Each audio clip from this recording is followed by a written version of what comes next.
Hello' everyone, কি খবৰ সকলোৰে? আশা কৰিছোঁ সকলোৰে ভাল। আজি হৈছে 1 মে, অফিচ বন্ধ।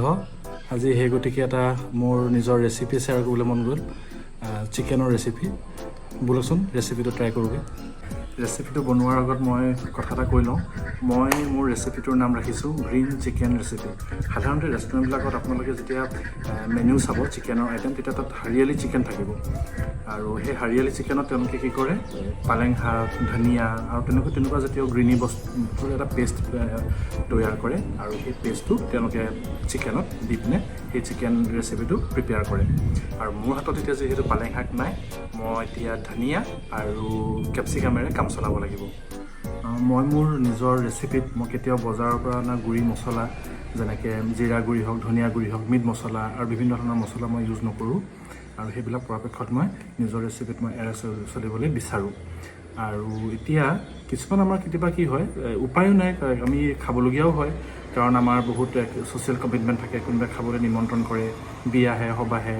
আৰু আমি ইণ্ডিয়ান মানুহ এইবিলাকত পূৰা অভ্যস্ত আৰু খুব সহজলভ্য পটককৈ বজাৰৰ পৰা কিনি আনি সেই গুড়ি পেকেটটো দি পিনে বনাবলৈ। সেইবিলাক পৰাপক্ষত আমি এভইড কৰি চলাই ভাল আজিৰ তাৰিখত। ৰেচিপিটোৰ কাৰণে মই লৈছোঁ তিয়াই থোৱা কাজু বাদাম কেইটামান, আদা 3 টুকুৰামান, কেপচিকাম সৰুকৈ কাটি লৈছোঁ, পিঁয়াজ এটা, পিঁয়াজটো বইল কৰি লৈছোঁ মই, লগতে বিলাহীটো বইল কৰি লৈছোঁ, বইল কৰি বাকলি গুচাইছোঁ, আৰু জলকীয়া 3টা। মই এই আটাইখিনিৰে পেষ্ট এটা বনাই ল'ম। মোৰ আজিৰ মেইন ইনগ্ৰেডিয়েণ্ট লোকেল চিকেন। পেষ্টখিনি তৈয়াৰ হৈ গ'ল। এতিয়া মই ইয়াত দিম ধনিয়া,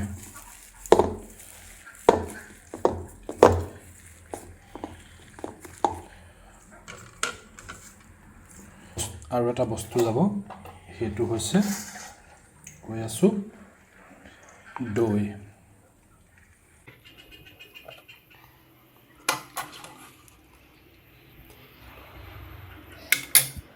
এইখিনি মই আকৌ এবাৰ ব্লেণ্ড কৰি ল'ম। ইয়াত দেখিছে এতিয়া ধুনীয়া গ্ৰীণ পেষ্ট এটা ৰেডি হৈ গ'ল। আৰু মই ইতিমধ্যে কেৰাহীত তেল গৰম কৰি মই প্ৰথমতে দিছোঁ গোটা জিৰা আৰু গোটা গৰম মছলা, ইলাচি, দালচেনি, লং।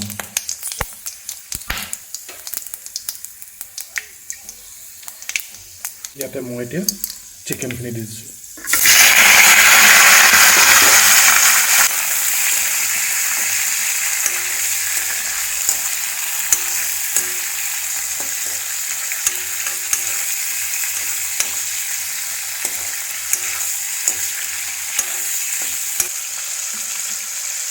ভাজি থকাৰ সময়তে মই ইয়াত দিলোঁ অলপ নিমখ সোৱাদ অনুযায়ী। আৰু এই ৰেচিপিটোত দেখিব মই ইয়াত হালধি ইউজ নকৰোঁ।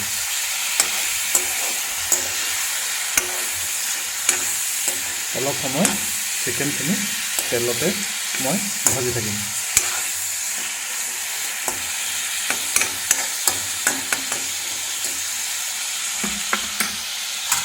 এতিয়া অলপ ঢাকনখন মাৰি 10 মিনিটৰ কাৰণে সিজিবলৈ দিম। চিকেনখিনি প্ৰায় 50% মান হৈ গৈছে।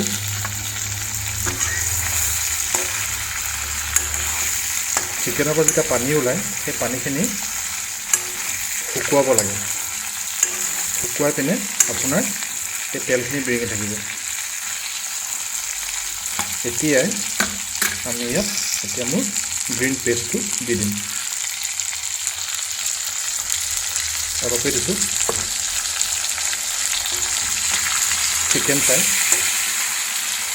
চিকেনৰ কোৱান্টিটি চাই পেষ্টটো মই দি দিম বনাইছোঁ।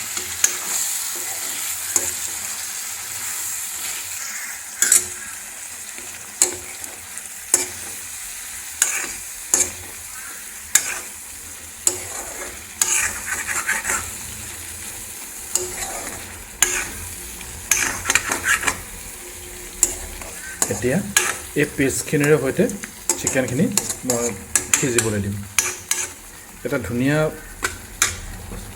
এৰোমা আহিছে, ধনিয়াৰ যিটো সুগন্ধি সেইটো ভাল লাগি গৈছে। এতিয়া মই আকৌ ইয়াত ঢাকনখন দি সিজিবলৈ দিম। জুইটো মই অলপ কমাই দিছোঁ। ঢাকনখন এবাৰ খুলি চাওঁ। এয়া আছে। ইয়াত অলপ পানীৰ প্ৰয়োজন হ'ব, পানী বেছি নিদিওঁ।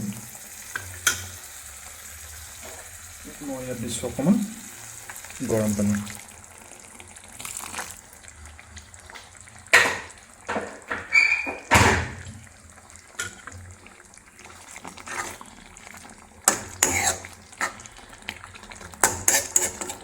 আকৌ এতিয়া মই কম জুইত সিজাম 10 মিনিটৰ কাৰণে। পানী দিয়াৰ পাছত আপোনাৰ এইফালে জুইটোতো ঠিকেই আছে, কম জুইতে আছে। আৰু এয়া মোৰ গ্ৰীণ চিকেন ৰেচিপি, বা ক'ব পাৰে চিকেন হাৰিয়ালি ইজ ৰেডি। গ্ৰেভিটো ইমানেই ৰাখিব, বেছি পনীয়া নকৰিব। এতিয়া ছাৰ্ভ কৰা যাওক। আৰু এয়া মোৰ green chicken recipe is ready. এয়া পোলাও, ৰুটি, ভাত যিকোনো লগত খাব পাৰে আপুনি, বিনা মছলাযুক্ত। দেখিলে আপুনি ৰেচিপিটোত মই বিশেষ মছলা ইউজে নকৰিলোঁ। এতিয়া মই খাম মোৰ নিজৰ পচন্দৰ ব্ৰাউন ৰাইচৰ লগত। আৰু এয়া আছে মোৰ থালি, ব্ৰাউন ৰাইচ, তিয়ঁহ আৰু লগতে চিকেন।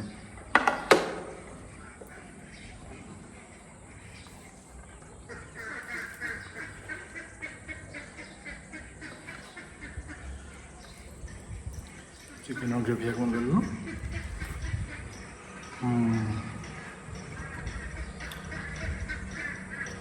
কি কম সুন্দৰ।